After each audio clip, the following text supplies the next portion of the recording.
was conceived as early as 1904, when half a dozen European countries' football federations met in Paris to form FIFA. Somewhat grandiosely, the participants allocated to themselves the sole right to organise a world championship. South American football was then in an admittedly lusty infancy. The millionaire sportsman and benefactor Sir Thomas Lipton initiated a trophy bearing his name to be competed for each year by Uruguay and Argentina.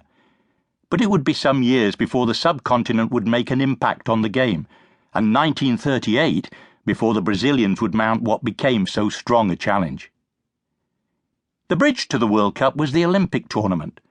It had been active since 1908, when, as in 1912, a powerful United Kingdom team consisting chiefly of amateurs playing for professional clubs, such as Vivian Woodward of Spurs and Chelsea, defeated a resilient Denmark team in the London and Stockholm finals.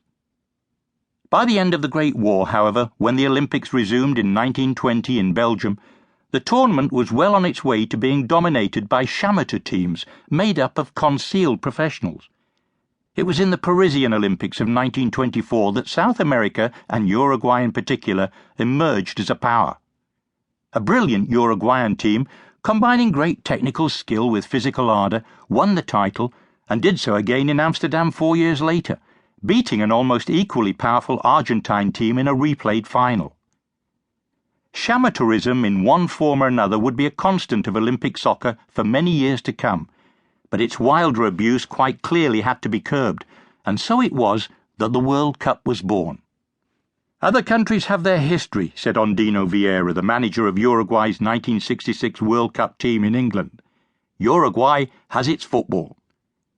There was no questioning that, least of all if one visited Montevideo as late as the 1960s, when chuckling old men sat round tables in television studios reminiscing about the anniversary of triumphs which had taken place in the 1920s. The French, as so often in sport, were the grand pioneers. Indeed, the World Cup would initially be named after one of their foremost officials, Jules Rimet. But it was his compatriot, Henri Delaunay, who pronounced at FIFA's 1926 Congress 2 years before Uruguay's second Olympic triumph, "Today, international football can no longer be held within the confines of the Olympics, and many countries where professionalism is now recognised and organised cannot any longer be represented there by their best players." Following the 1928 Olympics, FIFA adopted a resolution by Delaunay that the first World Cup be organised. Curiously enough, though 25 countries voted in favour, no fewer than 5 voted against it, including the Scandinavian bloc of Norway, Denmark and Sweden. Yet when it came to choosing the hosts, Sweden were among the 5 bidders. But Uruguay won, emphasising the fact that 1930 would be the centenary of their independence, and offering to cover the expenses of every other contestant. They also promised to build a huge new stadium in central Montevideo to hold between 80,000 and 100,000 spectators, to be called the Centenary Stadium. It wasn't finished in time, but then nor, 20 years later, would the Maracanã Stadium be in Rio. 1930. Uruguay.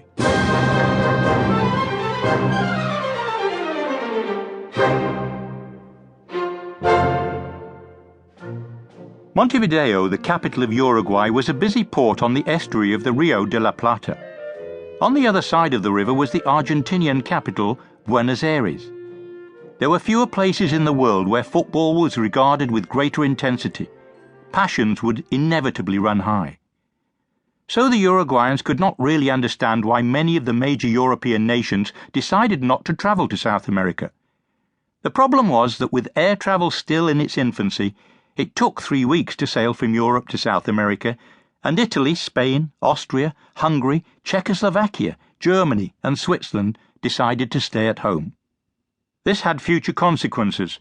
Uruguay would refuse to compete in a World Cup till 1950, and then only when it was played in South America. So, in the event in 1930, only 4 European countries made the long journey. France, not yet the force they would become, Belgium, Romania and Yugoslavia. And Romania's King Carol himself went round the various big